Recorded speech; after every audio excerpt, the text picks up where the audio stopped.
Good morning to all of you students. मैं राहुल कुमार एक बार फिर से आप सभी के सामने आया हूँ 26 मई के करंट अफेयर्स को लेकर। और आज हम लोग जो बात करेंगे वो 26 मई के करंट अफेयर्स के बारे में बात करेंगे। आप सभी का स्वागत है मेरे करियर मेंटर्स पॉइंट के यूट्यूब चैनल पर।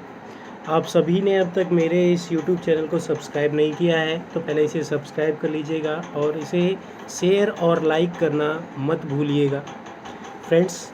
तो चलिए बिना किसी देरी के हम लोग आज के करंट अफेयर्स को स्टार्ट करते हैं। फर्स्ट क्वेश्चन जो हम लोग यहाँ पे डिस्कस करने जा रहे हैं वो सबसे पहला क्वेश्चन है, world thyroid day celebrated when. अगर हम लोग देखें जो विश्व का जो थायराइड दिवस है वो विश्व में कब मनाया जाता है, तो ये जो थायराइड दिवस है अगर हम लोग देखें तो आप देखते हो कि गले में जो प्रॉब्लम्स आती है इसके पीछे रीज़न क्या होता है, आयोडीन की कमी के कारण ये जो बीमारी है ये क्रिएट होती है। अगर हम लोग देखें ये कब सेलिब्रेट किया जाता है तो आप यहाँ पे इस इमेज में देख पा रहे होंगे, इमेज में 25 मई को, यानी इसका राइट आंसर क्या है, ऑप्शन डी यानी कि 25 मई को ये सेलिब्रेट किया जाता है। अगर हम लोग देखें फर्स्ट टाइम ये कब सेलिब्रेट किया गया था, किसके द्वारा किया गया था, तो this day was celebrated from the first time in 2008 में इसे पहली बार सेलिब्रेट किया गया था। और अगर हम लोग देखें कि ये किसके थ्रू सेलिब्रेट किया गया था तो यहाँ पे ध्यान रखना, यहाँ पे अगर हम लोग देखें तो ये सेलिब्रेट किया गया था, the day was celebrated first by America की थायराइड एसोसिएशन है और इसी के साथ साथ यूरोप की जो थायराइड एसोसिएशन है, इन दोनों ने मिलकर इसे सेलिब्रेट किया था फर्स्ट टाइम 2008 में, पहली बार इसे सेलिब्रेट किया था 2008 में। ठीक है, अभी हमने देखा कि इसके होने के पीछे क्या रीज़न है। तो सबसे पहला, it is a usually causes of deficiency of iodine की कमी के कारण ये बीमारी उत्पन्न होती है। और इसे फर्स्ट यानी पहली बार 2008 में अमेरिका और यूरोप की थायराइड एसोसिएशंस के द्वारा यहाँ पे इसे मनाना स्टार्ट किया गया था।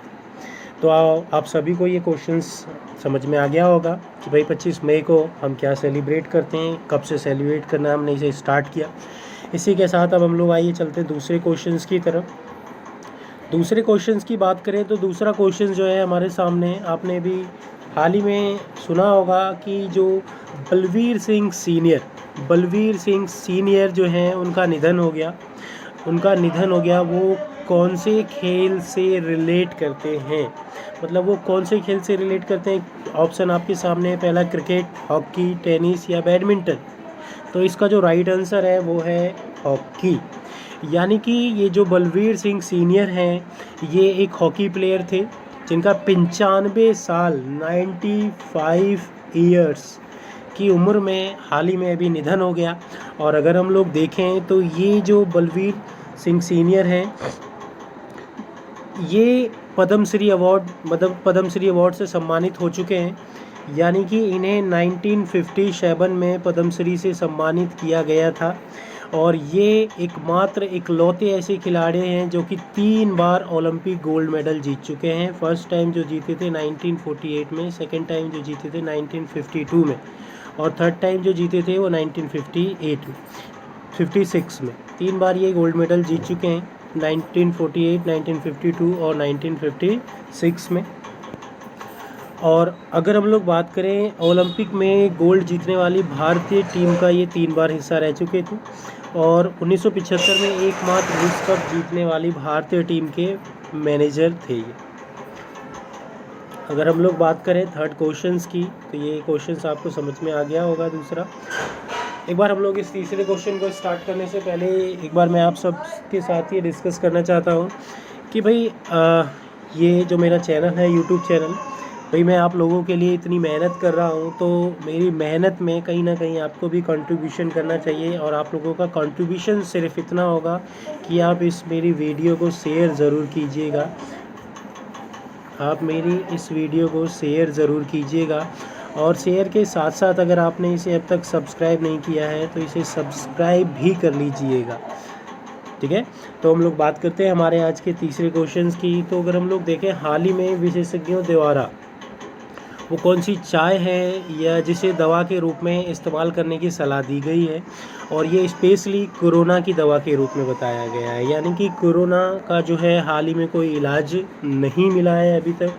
और अगर हम लोग इस कोरोना की बात करें तो कोरोना से अगर हमें बचना है तो हमें हमारे शरीर की इम्यूनिटी सिस्टम को स्ट्रॉन्ग करना होगा। और हमारे इम्यूनिटी सिस्टम को स्ट्रॉन्ग करने के लिए ही यहाँ पे विशेषज्ञों ने ये बोला है कि ये जो कांगड़ा टी है, कांगड़ा टी ऑप्शन ए, ये हमारे शरीर की इम्यूनिटी को बूस्ट करता है, हमारे शरीर की इम्यूनिटी को बढ़ाता है। इसीलिए ये जो कांगड़ा टी है ये हमारे लिए विशेषकर काफ़ी लाभकारी होगा। ये हमें कोरोना की जो महामारी है उससे बचने में हमारे सहयोग करेगा। इसीलिए विशेषज्ञों ने इसे हाल ही में एक दवाई का दर्जा दिया है। ठीक है, तो ये समझ में आया आपको। इसके बाद हम लोग बात करते हैं फोर्थ क्वेश्चंस की। तो फोर्थ क्वेश्चंस हम लोग डिस्कस करने वाले हैं। फोर्थ क्वेश्चन जो है, recently which state government has announce to give 4 lakh rupees. 4 lakh rupees यहाँ पे हाल ही में किस राज्य सरकार ने कोरोना वायरस से मरने वाले के परिवार को 4 लाख रुपए देने की घोषणा की है? तो इसका राइट आंसर है बिहार। बिहार वो राज्य है, ध्यान रखना, बिहार के जो सीएम हैं नीतीश कुमार, उनके द्वारा यहाँ पे ये अनाउंसमेंट किया गया है। और उन्होंने ये बोला कि भाई अगर किसी भी व्यक्ति की कोरोना के कारण जान चली जाती है तो उसकी फैमिली, उसके परिवार को 4 लाख रुपए दिए जाएंगे। 4 लाख रुपए देने की घोषणा की है। आइए हम लोग थोड़ा सा बिहार के बारे में जानते हैं। तो अगर हम लोग बात करें बिहार के फॉर्मेशन की, तो 22 मार्च 1992 को बिहार दिवस के नाम से जानते हैं। और स्टेटहुड्स यानी कि इसको कब से उपाधि अलग से स्टेट की जो उपाधि मिली वो कब मिली, तो 26 जनवरी 1950 को मिली। 26 जनवरी 1950 को बिहार दिवस कब मनाया जाता है, तो 22 मार्च 1912 को। आप सभी को मालूम होगा बिहार की जो कैपिटल है, वो क्या है, तो बिहार की कैपिटल है पटना। और पूरे बिहार में जो लार्जेस्ट सिटी है वो भी क्या है आपका, तो वो है पटना। अगर डिस्ट्रिक्ट की बात करें पूरे बिहार में कितने डिस्ट्रिक्ट हैं, तो 38 डिस्ट्रिक्ट्स हैं। इसी के साथ अगर हम लोग देखें यहाँ पे गवर्नर की, तो जो बिहार का गवर्नर है वो कौन है, फागू चौहान, और ये बीजेपी के हैं। और इसके साथ साथ अगर हम इसके चीफ मिनिस्टर की बात करें, सीएम की, तो ये आपको मालूम होगा नीतीश कुमार, और नीतीश कुमार जेडीयू के अध्यक्ष। डिप्टी चीफ मिनिस्टर की बात करें तो वो कौन है, Sushil Kumar Modi. Deputy chief minister की बात की जाए तो वो है सुशील कुमार मोदी। ठीक है, तो ये था बिहार के बारे में कुछ पॉइंट्स, इंपॉर्टेंट पॉइंट्स जो आपको याद रहने चाहिए। तो इसके साथ अब हम लोग नेक्स्ट एमसीक्यू की ओर चलते हैं। और नेक्स्ट हमारा जो 5th क्वेश्चन है उसमें आपके सामने ये क्वेश्चन पूछा गया है, हाल ही में ताइवान के नए राष्ट्रपति के रूप में किसे नियुक्त किया गया है? तो अगर हम लोग बात करें, ये जो आप यहाँ पे पिक देख रहे हैं, ये जो आप फ़ोटो देख रहे हैं, ये हाल ही में इन्हें ताइवान का जो राष्ट्रपति है नियुक्त किया गया है। तो ये हैं कौन, तो ये हैं त्साई इंग वेन। और इन्हें लगातार दूसरी बार यहाँ पे अगर हम लोग बात करें वहाँ का प्रेसिडेंट, राष्ट्रपति नियुक्त किया गया है। और अगर हम लोग इनके साथ साथ किस और भी दूसरे ऑप्शंस की बात करें, दूसरा ऑप्शन जैसे सी जिनपिंग की बात करें, तो आपको मालूम होगा सी जिनपिंग कौन है, तो ये प्रेसिडेंट हैं चाइना के प्रेसिडेंट हैं। और अगर हम बात करें प्रायुत चाओ चा, यानी ये जो तीसरा ऑप्शन सी देख रहे हैं आप, ये क्या है, तो ये अगर हम लोग बात करें थाईलैंड की, तो यहाँ पे थाईलैंड के ये प्राइम मिनिस्टर हैं, और ये कहाँ के, तो चाइना के। ओके, तो इसके साथ हम लोग बात करते हैं 6th क्वेश्चंस की, छठे क्वेश्चंस की। तो छठा क्वेश्चंस आप सभी के सामने हम लोग डिस्कस करते हैं 6th क्वेश्चन की। तो छठा क्वेश्चन क्या है, which state has recently started श्रम सिद्धि कैंपेनिंग, मतलब हाल ही में किसने श्रम सिद्धि अभियान की शुरुआत की है, कौन सा स्टेट है, वो कौन सा राज्य है जिसके द्वारा श्रम सिद्धि अभियान की शुरुआत की है? तो श्रम सिद्धि अभियान की बात की जाए तो ये भी जो स्कीम्स है वो किसके द्वारा चलाई जा रही है, तो मध्य प्रदेश के द्वारा चलाई जा रही है। और आपको मालूम होगा मध्य प्रदेश के बारे में हमने कल भी एक स्कीम की बात की थी और वो क्या था स्कीम, तो आप सभी मुझे कमेंट बॉक्स में ज़रूर वहाँ पे कमेंट करिएगा। और इसके अलावा अगर हम लोग बात करें तो यहाँ पे कुछ स्कीम्स के बारे में मैंने यहाँ पे लिखा हुआ भी है, और लास्ट जो हमारी क्लास थी कल की, आप उसमें भी चेक कर सकते हैं, उसमें भी हमने बताया था जीवन अमृत योजना, जीवन अमृत योजना, जीवन शक्ति योजना, टॉप पेरेंट्स संकल्प योजना, सबसे ख़राब यहाँ की मृत्यु दर है, शिशु मृत्यु दर। और इसके अलावा अगर हम लोग बात करें मध्य प्रदेश ने यहाँ पे अगर हम लोग बात करें फीवर क्लिनिक की भी शुरुआत की है। फीवर क्लिनिक यानी कि बुखार क्लिनिक की भी इसके द्वारा शुरुआत की है। इसी के साथ साथ ये श्रम सिद्धि अभियान की शुरुआत की है। यहाँ पे अगर हम लोग बात करें ये श्रम सिद्धि अभियान का मतलब क्या है, इसका मतलब ये है कि वहाँ पे अगर हम लोग बात करें इसके तहत श्रम सिद्धि अभियान के तहत सभी लोगों को यहाँ रोज़गार से रिलेट बात की गई है, सभी लोगों को रोज़गार मिलेगा। वहाँ पे जिन लोगों का लेबर कार्ड है उनको तो उसके थ्रू रोज़गार मिलेगा, जिनके पास ये लेबर कार्ड उपलब्ध नहीं है उन लोगों को भी उनकी स्किल्स के बिहाफ पे काम दिया जाएगा। तो आप सभी को आशा है ये क्वेश्चन समझ में आ रहे होंगे, और अगर आप सभी को लगता है कि ये जो वीडियो है ज़रा सा भी अगर आपके लिए हेल्पफुल है तो प्लीज़ मेरी बस यही रिक्वेस्ट है, आप इस वीडियो को शेयर करना मत भूलिएगा। और इसके साथ साथ इस वीडियो को अगर आपने अब तक सब्सक्राइब और लाइक नहीं किया है तो इसे सब्सक्राइब भी कर दीजिएगा। सब्सक्राइब, शेयर और लाइक करना इसे बिल्कुल भी मत भूलिएगा। तो आप सभी के साथ हम लोग फिर से जुड़ते हैं 7th क्वेश्चन के साथ। और 7वां क्वेश्चन जो है वो ये है कि रिसेंटली हु बिकम द को फाउंडर ऑफ ज़ोमैटो का हाल ही में किसे सह संस्थापक बने हैं, कौन बने हैं सह संस्थापक। तो आप सभी के सामने इसके जो ऑप्शंस हैं, पहला ऑप्शन सचिन बंसल, पंकज चड्ढा, मोहित गुप्ता। तो ये जो फ़ोटो आप देख पा रहे हैं यहाँ पे, ये जो फ़ोटो आप देख पा रहे हैं ज़ोमैटो की, और ये जो शख्स यहाँ पे आपके सामने हैं ये कौन है, तो यही हैं मोहित चड्ढा। यानी कि हाल ही में जो ज़ोमैटो के सह संस्थापक बने हैं उनका नाम क्या है, वो कौन है, तो वो है मोहित चड्ढा। आपने सुना होगा हाल ही में ज़ोमैटो ने ये भी एक नोटिफिकेशन जारी किया था कि रिसेशन के कारण वो अपनी कंपनी से कई सारे लोगों को जॉब से निकालेंगे। इसके अलावा अगर हम और ऑप्शंस की तरफ चलें, ऑप्शन ए की बात करें तो ये जो सचिन बंसल आप देख रहे हैं, सचिन बंसल ये कौन है, तो ये फ्लिपकार्ट के फाउंडर हैं। पंकज चड्ढा की बात करें तो ये आपके ज़ोमैटो के ही फाउंडर हैं, ठीक है। ये आपके पंकज चड्ढा ज़ोमैटो के ही फाउंडर हैं, ज़ोमैटो के ही फाउंडर हैं। और ये जो है ये हैं फ्लिपकार्ट, ठीक है। सचिन बंसल जो है वो फ्लिपकार्ट, पंकज जो है वो ज़ोमैटो के, और मोहित गुप्ता भी मैंने बताया आपको को फाउंडर हैं। तो ये क्वेश्चन था आपका यहाँ पे 7वां। इसके साथ अब हम लोग बात करते हैं 8th क्वेश्चन की। 8वां क्वेश्चन जिसमें आपके सामने पूछा गया कि किस राज्य सरकार ने MSME के लिए मेगा रीस्टार्ट पैकेज लॉन्च किया, तो वो कौन सा स्टेट है, वो कौन सा राज्य है जिसने मेगा रीस्टार्ट पैकेज लॉन्च किया, तो वो है आपका आंध्र प्रदेश। तो आंध्र प्रदेश की बात करें, आंध्र प्रदेश वो राज्य है जिसके द्वारा यहाँ पे MSME के द्वारा यहाँ पे अगर हम लोग बात करें रीस्टार्ट पैकेज लॉन्च किया गया है, ठीक है। MSME की बात की जाए, MSME, तो ये MSME की बात की जाए तो M का मतलब होता है माइक्रो, S का मतलब स्मॉल, M का मतलब medium enterprises. Micro, small, medium enterprises यानी कि जितने भी सूक्ष्म, लघु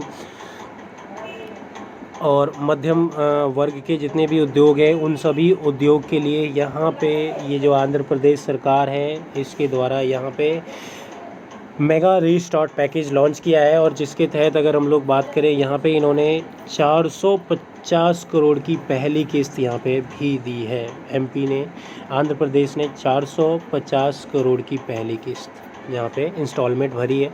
और इसके अलावा अगर हम लोग बात करें दूसरी किस्त 454 करोड़ की है जो नेक्स्ट इसी मंथ में लास्ट तक दी जाएगी। तो ये 2 किस्त यहाँ पे इसके द्वारा दी गई है आंध्र प्रदेश सरकार के द्वारा, ठीक है।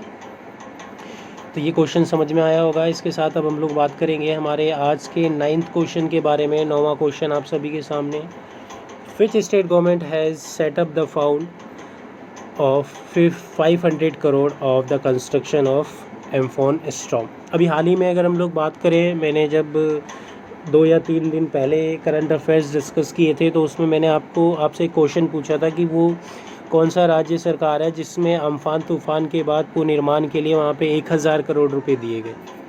अब यहाँ पे अगर हम लोग बात करें, यहाँ पे जो प्राइम मिनिस्टर साहब थे उन्होंने 1000 करोड़ रुपए जो अनाउंसमेंट किया था वो किसके लिए, वेस्ट बंगाल के लिए किया था। लेकिन उसी के साथ साथ उन्होंने ये 500 करोड़ की भी अनाउंसमेंट की थी एक और इस 500 करोड़ की अनाउंसमेंट उन्होंने जो की थी वो किसके लिए, उड़ीसा सरकार के लिए, उड़ीसा सरकार के लिए ये अनाउंसमेंट करी। आइए हम उड़ीसा के बारे में थोड़ा जानते हैं। तो उड़ीसा की बात करें तो ये कब सेटअप हुआ, तो 1 अप्रैल 1936 में। एंड अगर हम लोग बात करें इसको अलग किया उड़ीसा को। इसके साथ अगर हम लोग देखें उड़ीसा दिवस कब मनाया जाता है, तो सेम ये भी 1 अप्रैल 1936 यानी कि 1 अप्रैल को मनाया जाता है। कैपिटल इसकी क्या है, तो भुवनेश्वर। लार्जेस्ट सिटी क्या है, तो वो भी भुवनेश्वर। डिस्ट्रिक्ट कितने हैं इसमें, डिस्ट्रिक्ट तो डिस्ट्रिक्ट है 30 डिस्ट्रिक्ट हैं। अगर हम लोग इसकी बात करें यहाँ के गवर्नर की, तो गवर्नर कौन है, गणेश लाल। इसके जो मौजूदा गवर्नर है गणेश लाल। और अगर यहाँ के चीफ मिनिस्टर की बात करें तो चीफ मिनिस्टर हैं नवीन पटनायक। और ये बीजेडी के कर्मचारी हैं, ये बीजेडी के कर्मचारी हैं। इसी के साथ हम लोग बात करेंगे, ये था हमारा 9वां क्वेश्चन। और अगर इसके ऑप्शंस की और हम लोग जाएं तो वेस्ट बंगाल की बात करें तो वेस्ट बंगाल इसका जो राइट आंसर है, राइट आंसर इसका जो है वो है उड़ीसा। और वेस्ट बंगाल हम लोगों ने लास्ट के क्वेश्चंस में डिस्कस किया था, वहाँ के लिए 1000 करोड़ रुपए दिए गए थे। इसके अलावा अगर हम लोग और चीज़ें यहाँ पे समझें तो इस अम्फान तूफ़ान के लिए यहाँ पे ये प्राइम मिनिस्टर के द्वारा घोषणा की गई कि यदि कोई यहाँ पे इसके थ्रू घायल होता है तो उसे 50,000 रुपये दिए जाएंगे। और अगर किसी की डेथ हो जाती है तो उसे यहाँ पे 2 लाख रुपए देने की घोषणा की गई है। 2 लाख रुपीज़ देने की घोषणा की है, 2 लाख अगर किसी की मृत्यु हो जाती है तो। ओके, नेक्स्ट हमारा आज का जो लास्ट क्वेश्चन है, 10th क्वेश्चन, 10वां question. Which Indian has been appointed by the World Bank for climate change and disaster management in South Asia. अगर हम लोग बात करें यहाँ पे, तो ये आप सभी के सामने आपने फ़ोटो देख ली, आभास झा। इन्हें यहाँ पे क्लाइमेट चेंज, आभास झा की बात की जाए, ये जो आभास झा हैं इन्हें क्लाइमेट चेंज डिज़ास्टर मैनेजमेंट का यहाँ पे चेयरमैन नियुक्त किया है, यहाँ पे इसका अध्यक्ष नियुक्त किया गया है। और राइट आंसर आप सभी के सामने है, तो राइट आंसर इसका आभास झा होगा, आभास झा। पहला सचिन बंसल की बात करें तो ये फिर वही आपके सामने, ये जो आंसर है ये फ्लिपकार्ट के हैं। अंशुला कांत वहाँ की इकोनॉमिस्ट हैं, ठीक है, CFO। तो ये था आपका आज का जो MCQ बेस्ड क्वेश्चंस। और अब हम लोग बात करेंगे, आशा है आप सभी को ये अब तक समझ में आया होगा। अगर मेरी ये वीडियो आपको अच्छी लगी है तो इसे शेयर ज़रूर कीजिएगा और इसे लाइक करना मत भूलिएगा। और अगर आपने अब तक इसे सब्सक्राइब नहीं किया है तो मेरे इस चैनल को सब्सक्राइब भी कर लीजिएगा। नेक्स्ट हम लोग बात करने वाले हैं, कल जो मैंने क्वेश्चन आपके लिए पूछा था, क्विज क्वेश्चन जो कल का पूछा था, आपको उसका जवाब बताना था। Which country has recently launch the world first 3D anchor. यहाँ पे वो कौन सी कंट्री, वो कौन सा देश है जिसने पहला 3D एंकर लॉन्च किया, तो वो इसका जो राइट आंसर है वो है चाइना। चाइना पहला देश बन गया है जिसने 3D एंकर लॉन्च किया। यानी कि ये जो आप यहाँ पे इमेज देख रहे हैं, ये जो इमेज देख रहे हैं, इमेज में जो लड़की देख रहे हैं, ये एक 3D पिक है। यहाँ पे ये वाकई में यहाँ पे ये कोई भी नहीं है। और 3D इमेजेस के द्वारा यहाँ पे न्यूज़ किया जा रहा है। और ये देश जो है चाइना पहला 3D एंकर बनाने वाला देश बन चुका है। आज के क्वेश्चंस की बात करते हैं, क्विज ऑफ टुडे। तो इसमें आज हम लोग बात कर रहे हैं कि किस राज्य ने खेल को उद्योग का दर्जा दिया है। वो कौन सा राज्य है जिसने खेल को उद्योग का दर्जा दिया है। आपको इस क्वेश्चंस का आंसर देना है। ऑप्शन है आपके सामने, पहला मेघालय, दूसरा मिज़ोरम, तीसरा छत्तीसगढ़ और चौथा आंध्र प्रदेश। आपको बताना है कि इसमें राइट आंसर कौन सा है। तो दोस्तों एक बार फिर से आप सभी से यही अनुरोध है, यही अपील है कि यदि आपने अब तक मेरे इस चैनल को सब्सक्राइब नहीं किया है तो इसे सब्सक्राइब कर लीजिएगा। मेरे इस चैनल को यदि आपने अब तक सब्सक्राइब नहीं किया तो सब्सक्राइब कर लीजिएगा और इसे शेयर और लाइक करना मत भूलिएगा। तो ये आज के 26 मार्च के करंट अफेयर्स थे। इसी के साथ मैं आप सबसे अलविदा लेता हूं और कल फिर हम लोग हाजिर होंगे 27 मई के करंट अफेयर्स को लेकर। ज़्यादा से ज़्यादा इसे शेयर करना। Okay friends, bye.